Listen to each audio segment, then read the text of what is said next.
Bakit kapag ka ikaw yung nagmamahal ng todo dun sa lalaki, parang ikaw yung dating mo parang palaging ikaw yung naghahabol dun sa lalaki? Parang sa relasyon nyo, ikaw yung palaging nag-a-adjust. Diba? Tapos kapag ikaw, meron kang kailangan or gusto mo lang naman ng konting effort na galing sa kanila, parang sobrang-sobra na sa kanila. Parang hindi nila kayang ibigay kahit kaunting effort lang para sa'yo. Ang totoo, kapag ang lalaki nang i-ignore or ayaw kang bigyan ng atensyon o ng effort, hindi talaga yan aksidente. Talagang yan desisyon nila. Napag-usapan natin yan dun sa part 1. Kaya nga tayo ngayon magkakaroon ng part 2 kasi yung part 1, pinag-usapan natin dun bakit nang i-ignore yung mga lalaki na yan ng babae. So, partly, na-discuss natin doon ano mga pwedeng gawin ng mga babae kung ini-ignore ka ng lalaki. Pero ngayon, tong part 2, magpo-focus lang talaga tayo ano ang gagawin mo kapag ini-ignore ka ng lalaki.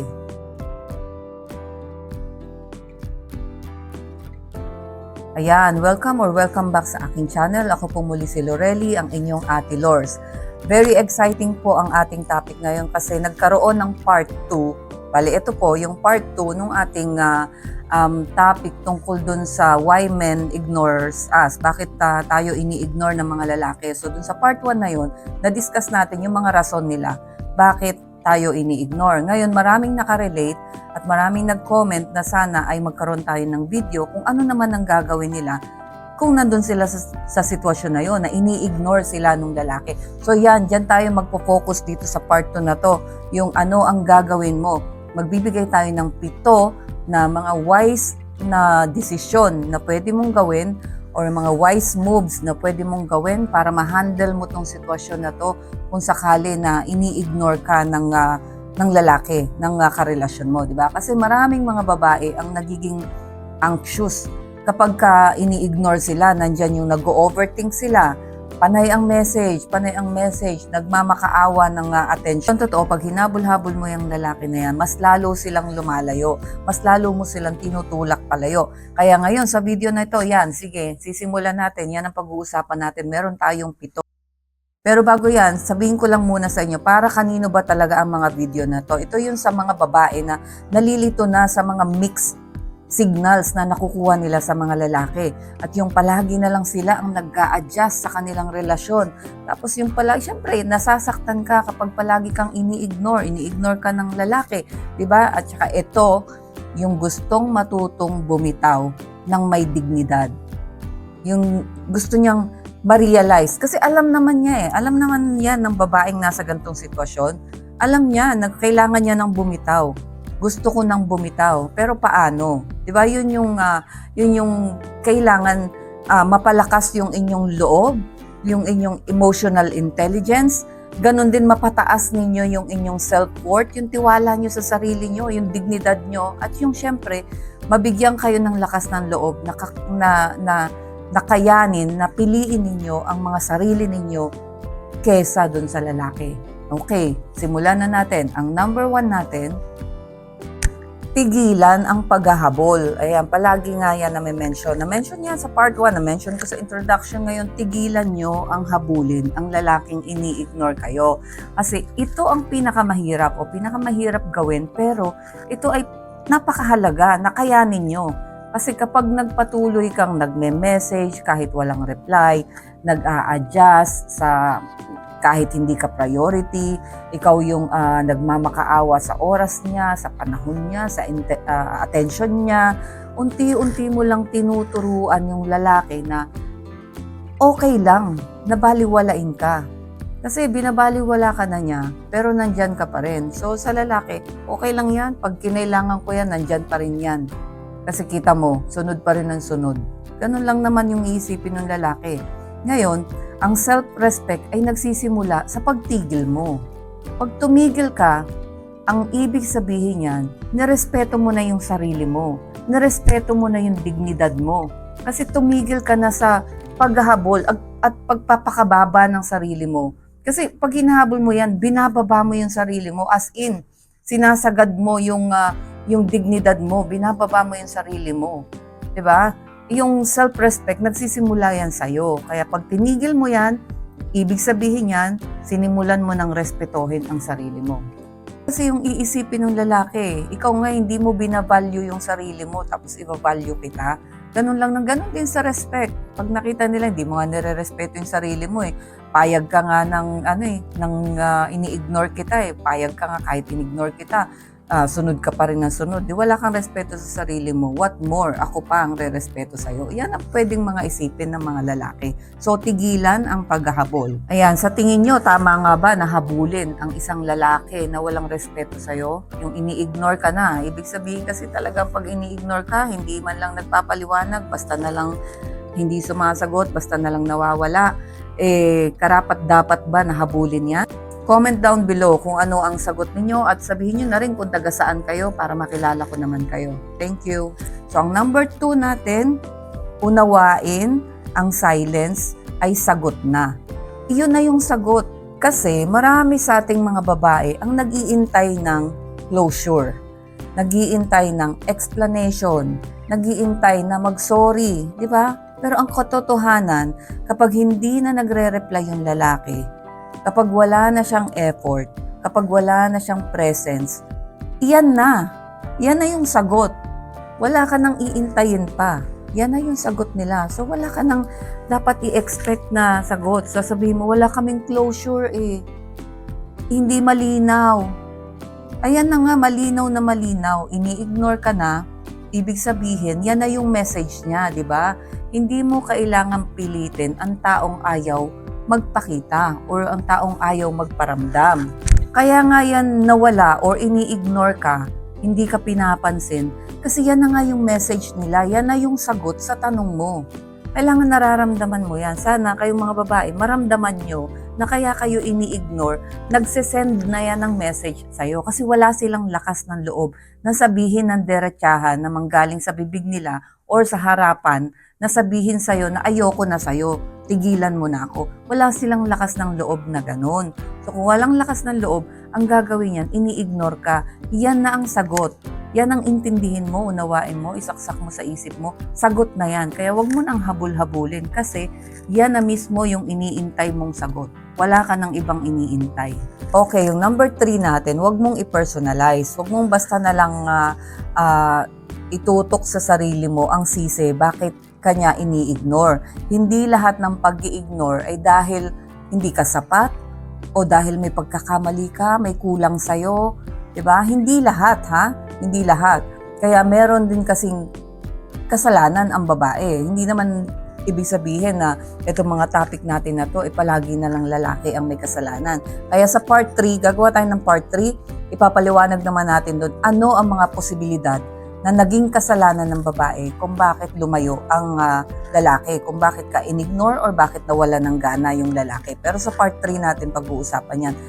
Sa ngayon, ang tutukan natin, ano ang gagawin mo kapag ini-ignore ka. So ito nga, wag mong i-personalize. Minsan kasi, kaya nila nagagawa na i-ignore ka o basta ka na lang hindi pansinin kasi meron silang kinakaharap na mga problema. Meron silang personal battle. Meron silang hinaharap na problema na mabigat. Emotionally unavailable sila. Hindi sila makapagbigay sa'yo ng emotional connection or attention kasi may something, may nangyayari sa kanya. So, hindi rin siya handa sa commitment. Isa pa yan. O kaya naman, hindi ka lang talaga niya priority. Hindi ka talaga niya priority. Pero, tandaan mo na ang kakulangan niya ay hindi sukatan yun ng halaga mo. Okay? Siya yung nagkulang, hindi ikaw. So, ibig sabihin, kung talagang in-ignore ka niya ng dahil sa mga reason na to, ibig sabihin, sa kanya may kakulangan, hindi sa personalidad mo. Kasi alam mo, kung paulit-ulit mong tinatanong sa sarili mo, anong mali sa akin? Ano bang kulang sa akin? Bakit lumalayo yung lalaki or bakit ako ini-ignore? Ang mangyayari lang dyan, pag palagi mong tinatanong yan sa sarili mo, ikaw na mismo ang unti-unting sisira ng self-esteem mo. Iyong self-confidence, ikaw mismo ang unti-unting sisira niyan. Pero, in other side, let's say talagang sa tingin mo ay may kasalanan ka. Meron kang nagawa or talagang sa tingin mo ay kaya lumayo yung lalaki, meron kang kasalanan. Kasi alam nyo, mula part 1 hanggang dito sa part 2, ang pinag-uusapan natin dito ay yung dahilan ng mga lalaki. Bakit ini-ignore ang mga babae? Pero aminin na natin, meron din tayong pagkukulang. may mga panahon ay may mga sitwasyon na babae rin ang may kasalanan, bakit lumayo ang lalaki. So yan, pag-usapan natin yan sa part 3. Ngayon, kung sa tingin mo na talagang may nagawa ka rin at ikaw din ay may kasalanan, bakit siya lumayo? Mag-analyze ka mabuti. Kailangan mo bang baguhin yung pagkakamali mo? Kailangan mo bang isalba itong relasyon na to? O kailangan mo bang magpaliwanag dun sa lalaki? Lahat ng tanong na yan, ikaw lang makakasagot. Kung kailangan talagang ipagpatuloy pa yung pakikipag-communicate dun sa lalaki at sa tingin mo ba yung gagawin mo na yon ay magiging effective kapag naging maayos kayong dalawa. Okay, yung number 4 natin, ano pa ang pwede mong gawin kapag ini-ignore ka ng lalaki? Ibalik mo ang focus sa sarili mo. Yung self-love, di ba? I-focus mo ngayon ng attention mo sa sarili mo. Kasi kapag ini-ignore ka ng lalaki, ang mangyayari dyan, siguro sa mga initial stage, kahit nga siguro matagal na, ini-ignore ka na, pero panay ang check mo ng phone mo, panay ang check mo. Intay ka ng intay ng message sa kanya. Pero, alam nyo ba na mas effective ang babaeng marunong mag-focus sa karir niya, alagaan ang sarili niya, bumalik sa hobby niya, gumugol ng oras sa pamilya at sa kaibigan niya, mag-grow emotionally, kagaya ng ginagawa mo ngayon, nanonood ka ng mga video katulad nito, kasi gusto mong madagdagan ang iyong kaalaman tungkol sa emotional intelligence. 'Di ba? So, kung yan, isa yan sa mga bagay na pwede mong idagdag para mag-grow ka. Pero ang isa pa na pinakamaganda, magpaganda ka. Mag-focus ka sa sarili mo para makita niya na maligaya ka, maganda ka, mas fresh ka nang wala siya. Alam niyo ba yan ang pinakamatinding revenge sa mga lalaki na nang iwan o nagkahiwalay kayo, ni naman ng asawa mo. Ang pinaka-effective na revenge ay yung makita ka niya na masaya ka, maunlad ka, gumanda ka kahit wala siya. 'Di ba? Mapapaisip 'yan, makikurious 'yan. Mas lalo pa tong gumanda nung wala ako Parang ako nga yata talaga ang may problema. Pwedeng ganun ang maisip ng lalaki, 'di ba? Sa psychology kasi ang katotohanan diyan, ang taong may sariling or ang babae na may sariling buhay, independent, 'di ba? May direction ang buhay, may career, confident. Ayan. Mas attractive yan sa mga lalaki kesa dun sa mga babaeng ang umiikot lang sa mundo ng isang lalaki. Hindi naa-attract ang mga lalaki sa mga babaeng umiikot ang buhay sa lalaki. Yung nakarely sa lalaki ang kaligayahan mo. Parang hindi ka liligaya nang wala itong lalaki na to. Pagka ganun, na-overwhelm yung lalaki kasi parang nagiging responsibilidad niya yung kaligayahan mo. Paano kung hindi kanya mapaligaya, hindi kanya mapasaya? So, kaya may mga lalaki na umaatras. Na-discuss natin to dun sa topic, dun sa ghosting, yung bigla na lang naglaho yung lalaki. So, isa yan sa rason. Minsan na-overwhelm sila sa responsibility. Lalo na kung, yun nga, ibinigay mo na sa kanya yung responsibilidad para lumigaya ka. Which is hindi dapat. Ikaw mismo sa sarili mo, dapat alam mo, pasayahin ang sarili mo. Alam mo paano umunlad at alam mo alam mo ang gagawin mo para magmukha kang confident. Talagang kita ng tao na confident ka. Okay, yung number 5 natin, itigil mo na yung pag-a-adjust mo para sa kanya. Hindi yung adjust ka ng adjust. Lahat na in-adjust mo para sa kanya. Schedule mo, buhay mo, financial mo, lahat na in-adjust mo, itigil mo na yung pag-a-adjust mo para sa kanya. Kasi, di ba, walang kasiguraduhan. Nag-a-adjust ka para sa walang kasiguraduhan. Available ka kahit hindi siya available. So parang tinuturuan mo lang yung lalaki na ikaw ay palaging available. You're always there for him. Di ba? You're always there for him. Kahit hindi ka niya pinapahalagahan. Kahit hindi niya binavalue yung ginagawa mo. For sure, kapag ang lalaki ini-ignore ka na ganyan, lahat ng effort mo na yan, lahat ng ginagawa mo na yan, walang credit yan. Hindi nila yan nabavalue. So, sayang lang, di ba? Tandaan nyo na ang tamang lalaki ay ipinaparamdam sa'yo ang importansya mo. At unang-una, hindi mo kailangang mag-adjust para sa kanila.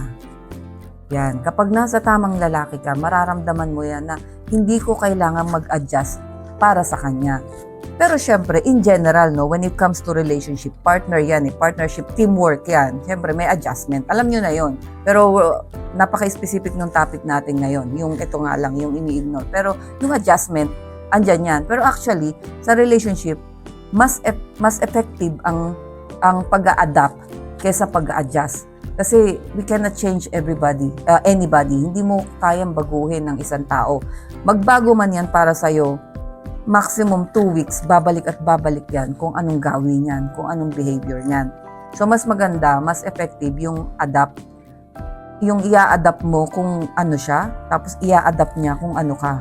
Sa adjustment kasi, kailangan mong magbago para makapag-adjust ka. Samantalang kung i-adapt mo, ando na yung behavior, kayo yung mag-a-adapt. Paano natin i-adapt tong behavior na to na magiging effective para sa ating dalawa. Okay, yung number 6 natin, observe his pattern na na-discuss natin doon sa part 1, di ba? I-obserbahan nyo yung pattern, yung behavioral pattern niya, hindi yung potential. Ano ba difference nito? Marami kasing mga babae ang nasasaktan kasi andun sila nakatutok sa potential. Ibig sabihin ng potential, may posibilidad. May posibilidad na magbabago pa siya. May posibilidad na may pinagdadaanan lang siya, kaya siya ganito, di ba? O hindi naman siya dati ganyan, babalik din yan sa dati niya. Yung dati niyang ugali na maayos, babalik din yan. Yan yung potential kasi nakatutok ka sa possibility na pwede pang magbago. What if magtutok ka dun sa behavior niya, dun sa pattern niya, behavioral pattern niya. Ang mahalin mo, yung present behavior niya, hindi yung potential, hindi yung pag-asa mo lang, hindi yung minamahal mo lang na may pag-asa pa, na may potential pa na magbago. Huwag kang magtutok ka dun sa present behavior niya. Kasi alam nyo, kung ngayon, ini-ignore niya kayo consistent yung pag-i-ignore niya sa'yo. Ibig sabihin, yan ang totoo niya. Hindi yung ugali niya nung nagsimula kayo. Alam ba, nung nagsimula kayo, napaka-sweet niyan, mayat-maya mag-message, mayat-maya mag-update. Tapos ngayon, totally wala, ini-ignore ka. Consistent, talagang consistent, mahabang panahon na ganyan, ini-ignore ka. Ibig sabihin, yan siya.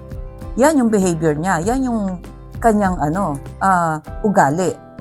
Yung una niyang pinakita sa'yo, baka hindi yun ang kanyang ugali talaga. Pero marami kang i-analyze dito kasi pwedeng nagbago ang ugali niya ng dahil din sa'yo, o pwedeng nagbago ang ugali niya dahil dun sa mga dahilan na diniscuss natin dun sa part 1. Okay? Ayan, yung panghuli natin, number 7, ito, pinaka-mature na hakbang na pwede mong gawin, yung maging handang umalis kung wala talagang pagbabago. Kasi kung ganyan na, ilang taong ka ng ganyan, meron nga ako nakita sa comment, 12 years na silang ganyan. 12 years, nandun pa din, di ba? Kung gagamitin natin yung ating maturity, di ba? Hindi kasi lahat ng relasyon ay dapat ipaglaban, tapos meron ding may relasyon na dapat bitawan para hindi ka tuluyang maubos, yung hindi ka tuluyang masagad. Kailan ka aalis sa unwanted situation? Kapag uugod-ugod ka na, yung kapag wala ka ng alindog, alam mo yon, yung tuyot na tuyot ka na, tsaka mo palang marirealize, no, kailangan ko palang umalis, di ba? Ang pag-alis ay hindi kahinaan yan. Ito ay self-respect. Sign yan na nire-respeto mo yung sarili mo, na kailangan mo namang bigyan ng value yung sarili mo. Hindi yung ganyang mukha ka ng kawawa sa isang relasyon. Meron tayong video dyan, yung The Boiling Frog Syndrome. Palagi kong nire-recommend, panoorin yan. Wala masyadong nanonood nun, pero palagi kong nire-recommend kasi alam nyo, yung The Boiling Frog Syndrome, napaka-applicable niyan, hindi lang sa relasyon. Sa buong, in general, na buhay natin, magagamit nyo yan. Kapag naintindihan nyo kung ano ang ibig sabihin ng The Boiling Frog Syndrome na yan, magagamit nyo yan. Yan kasi yung, kailan ka tatalon kailan ka aalis sa isang sitwasyon na kailangan mong umalis. Diba, kailangan mo nang umalis. Kailan ka tatalon yung hindi mo na kayang tumalon? Wala na. Andun ka na. Hindi ka natatalon kasi nandun ka na lang. Diba? So, panoorin niyo yan. Maganda po yan. Minsan kasi alam nyo, yung closure or yung pagtatapos ng isang relasyon, hindi na galing sa kanya. Huwag nyo nang hintayin na manggaling sa kanya. Kasi ang closure, minsan, desisyon mo na yan. Ikaw na mismo ang magdesisyon. Pwede mong sabihin sa sarili mo na hindi ko na ipagpapatuloy ang relasyon na hindi ako pinapahalagahan. Diba? Pwede nyo sabihin, hindi naman ako pinapahalagahan. Tatapusin ko na to. Bibigyan ko naman ng halaga ang sarili ko. Okay? Ayan, natapos na natin yung 7 paraan na pwede mong gawin kapag ini-ignore ka ng lalaki. Alam nyo, kung nanonood ka ngayon, ang ibig lang sabihin yan, ikaw yung babae na pagod ka ng kakaintay. Diba? Kung talagang ini-ignore ka ng lalaki, nasasaktan ka na ini-ignore ka, nasasaktan ka na napakalamig ng mga reply sa'yo, umiiyak ka gabi-gabi, nagtatanong ka sa sarili mo kung sapat ka ba o hindi, kung bakit nangyayari to. So kung nanonood ka, itong mga babae na nasa ganitong sitwasyon, ang gusto ko lang sabihin sa'yo ay hindi mo kailangang magmakaawa sa taong walang respeto sa'yo. Diba? Walang respeto sa damdamin mo. Hindi mo kailangang habulin at manatili sa ganyang sitwasyon. Hindi mo kailangan ipaglaban ang taong hindi ka pinili. Ipaglalaban mo pa, hindi nga ikaw ang pinipili. Diba? Binabaliwala ka nga. Diba? So, ang babaeng may self-worth o may respeto sa sarili, hindi naghahabol, hindi nagmamakaawa sa atensyon, hindi nagpapababa ng standard niya, marunong umalis kapag wala ng respeto sa kanila ang lalaki. Okay? So, kapag natutunan mong piliin ang sarili mo, doon nagsisimulang dumating ang tamang lalaki para sa'yo. Kaya mas maganda mag-focus ka sa sarili mo, pagyamanin mo ang sarili mo, at tandaan nyo yan, darating at darating ang tamang lalaki para sa'yo. Huwag mo lang isarado ang pintuan mo. Okay, so thank you so much sa lahat ng nanood. Kung nakarating ka sa dulo, maraming salamat. Sana ay makasama ko pa kayo sa susunod na mga video. And kung meron kayong tanong or comment, i-comment nyo lang po sa ibaba. Sa part 3, sana makita ko pa kayo.